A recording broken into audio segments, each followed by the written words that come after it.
All right, so get this. We're going deep on Pi Network today. You guys sent in a whole bunch of articles about Pi's potential price. And let me tell you, some of these predictions are pretty wild. Yeah. But here's the thing. Pi Network is still kind of in this like enclosed mainnet phase, Yeah. meaning it's not actually tradable on the open market yet. Right. So how are people coming up with these prices? That's what we're going to figure out today. Yeah, what's really interesting is that a lot of the predictions you're seeing out there are actually based on these things called pi IOUs. Okay, Pi IOUs, like Yeah, I owe you some pie in the future. exactly. Imagine, promising someone a slice of a pie that hasn't even been baked yet. hmm That's kind of what's happening with these IOUs. They're basically just bets on what pie might be worth once it actually hits the open market. So should we be taking these IOU prices seriously? I'd say take them with a whole shaker full of salt. Mm. These prices are really driven by hype and hope, not the actual underlying value of the pie network itself. So it's like judging the price of a house based on what people are willing to pay for the blueprint.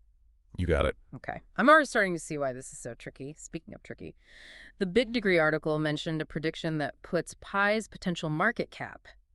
And just to be clear, market cap means the total value of all the Pi in circulation at a mind-blowing $214 billion. Wow. That would put it right behind Ethereum. Yeah, that's a huge number. And to be honest, it's probably not realistic, at least not right now. Probably just doesn't have the, established ecosystem or real-world uses to justify that kind of valuation. So maybe $214 billion is a bit of a stretch for now, but hey, let's look at some of these other price predictions out there. The Bit Degree article threw out some big numbers for the coming years, everything from Pi hitting a few $100s to potentially reaching thousands by 2050. It's fun to think about. Yeah. But you got to remember, these long-term predictions are incredibly speculative. Okay, so what should we focus on then?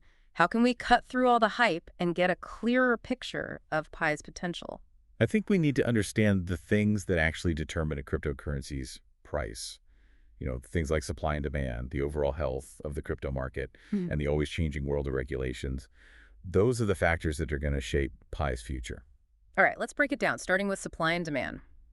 Pi's mining mechanism is kind of unique. You can actually mine it on your phone. Are we talking about like a massive amount of Pi already out there? Potentially. Yeah. Millions of people have been mining Pi for years now when the open mainnet launches and Pi becomes tradable. Just imagine a wave of those early miners wanting to cash in. Right. And wouldn't that potentially flood the market and drive the price down? Kind of like when everyone in a small town suddenly finds a diamond in their backyard. All those diamonds wouldn't be so valuable anymore. Exactly. It all comes down to supply and demand. Pi's value won't be determined by its technology or vision alone, but by how much Pi is available and how much people actually want it. Okay, I'm starting to see how this all connects. So while it's exciting to see those price predictions, we can't ignore these real-world forces at play here. Absolutely. We've only just begun to scratch the surface to really understand Pi's potential. We need to go deeper into those key drivers, from the details of its supply and mining mechanism to the ever-evolving world of crypto markets and regulations. Let's do it. All right. Okay, so we've said that Pi Network's price is kind of a mystery at this point. Those IOUs are interesting, but they don't give us the whole picture. So let's really dig into those key drivers you talked about, like starting with supply and demand. Pi has this really unique mining mechanism. You can mine it on your phone. Does that mean there's a ton of Pi out there just waiting to be released? That's the big question. Yeah. Millions of users have been mining Pi for years now, and when that open mainnet finally launches, it's highly likely that we're going to see a huge amount of Pi hitting the market all at once. And just imagine the pressure that that could put on the price, especially if the demand isn't there to match it. It's like that diamond analogy we were talking about. Too much supply can really tank the value even if the underlying asset has potential. So how do we measure demand for something that isn't even really tradable yet? What would make someone want to choose Pi over all the other cryptocurrencies that are out there?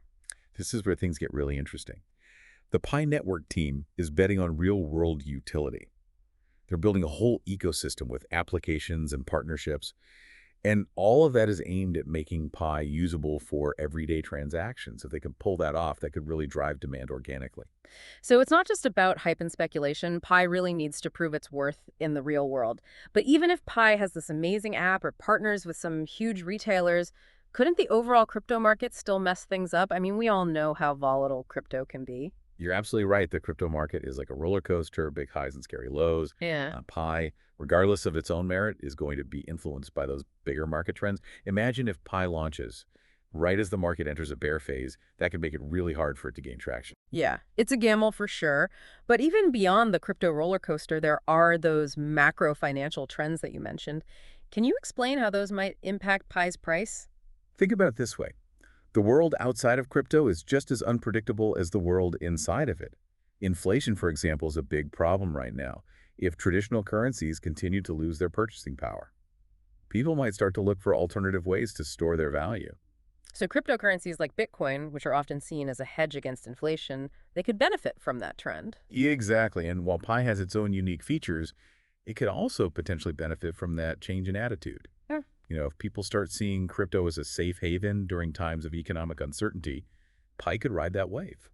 It's wild how these seemingly unrelated factors like inflation, interest rates, even global events can all have an impact on the crypto world and potentially affect Pi's future. It really shows how connected our financial system is, and there's one more piece of this puzzle that we need to talk about, the regulatory landscape. Yeah, we talked a little bit about government regulations earlier, and this feels like a big wild card for Pi and crypto as a whole.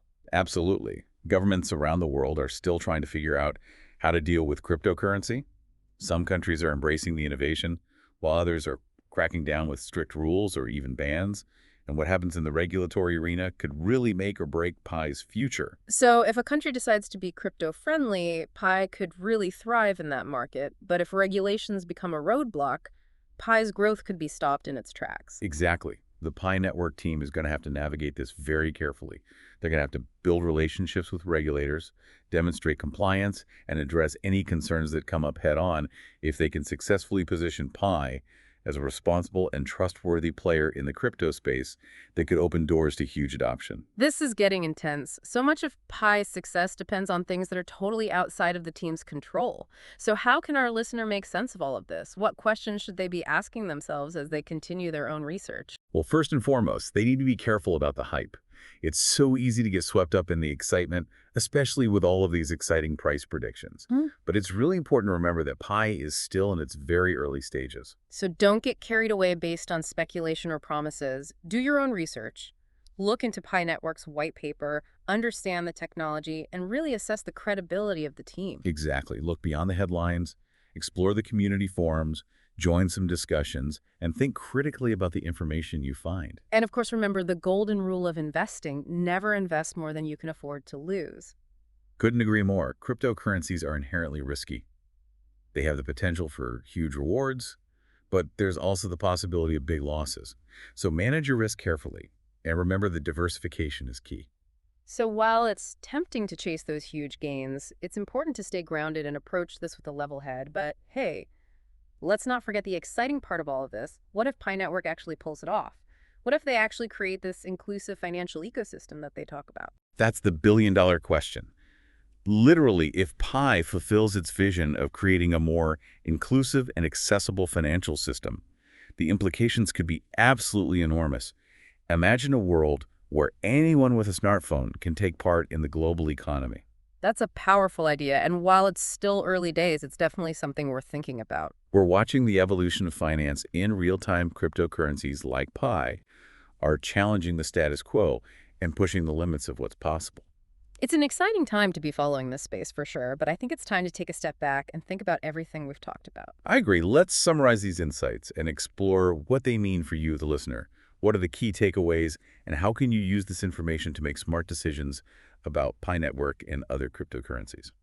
All right, so we've covered a lot of ground in this deep dive. We've talked about Pi Network's mysterious price predictions and the potential impact of everything from the global economy to government regulations. Now it's time to bring it all home. What does this mean for you, the listener? I think the big takeaway here is that Pi Network is still a bit of a question mark. There's a lot of excitement around it and a huge community supporting it, but it's important to approach it with a healthy dose of skepticism. Remember, we're talking about a project that's still in this enclosed mainnet phase. Those price predictions, while exciting, are really based on speculation. So don't go all in just yet. We need to see how Pi Network actually performs once it hits the open market. Speaking of the open market, we talked about all these external factors that could affect Pi's success: the volatility of the crypto market, those macro financial trends, and the always changing world of government regulations. It feels like Pi is at the mercy of forces outside of its control. That's true. Yeah. Pi's future isn't just about its technology or its vision. It's about navigating a really complex and unpredictable landscape. It's kind of like launching a ship into uncharted waters. You need a skilled captain, a strong ship, and a little bit of luck to survive the storms. Okay, I'm starting to feel a little seasick here. So, what's the advice for our listeners? What should they be doing to stay informed and make good decisions, not just about Pi Network, but about any cryptocurrency? The key to navigating this exciting but turbulent sea is knowledge. Don't just rely on headlines or social media hype. You got to dive deeper, explore those white papers, and understand the technology behind the projects that you're interested in. And maybe most importantly, engage with the community. Ask questions, challenge assumptions, and listen to different points of view. It's like we always say on the deep dive, be curious, be critical, and never stop learning. But let's not forget the fun part of all of this. What if Pi Network actually succeeds? What if they really create this inclusive financial ecosystem they're aiming for? That's where things get really interesting. Imagine a world where anyone, no matter where they are or their background, can access financial tools and participate in the global economy. It's a powerful vision of empowerment and accessibility. You know, Pi might just be a cryptocurrency, but its implications could be huge. Yeah, it's a reminder that we're not just talking about numbers on a screen. We're Mhm. talking about a potential shift in how we view money value and how we're all connected as a global community. Exactly. And whether or not Pi Network achieves its goals, it really shows the disruptive power of technology and the innovative spirit that drives the crypto space. And that's what makes this such an exciting time to be following the space. It's unpredictable, challenging, and constantly changing. But one thing's for sure, cryptocurrencies like Pi are pushing the boundaries of what's possible, and this journey is only just beginning. So as you continue exploring Pi Network and the world of crypto, remember to stay informed, stay curious, and most importantly, stay engaged. This is a conversation that's shaping the future, and your voice matters. Very well said. And on that note, we're going to wrap up this deep dive into Pi Network. We hope you've gained some valuable insights and a new appreciation for the complexities and possibilities of this really fascinating project. Thanks for joining us, and until next time, keep diving deep.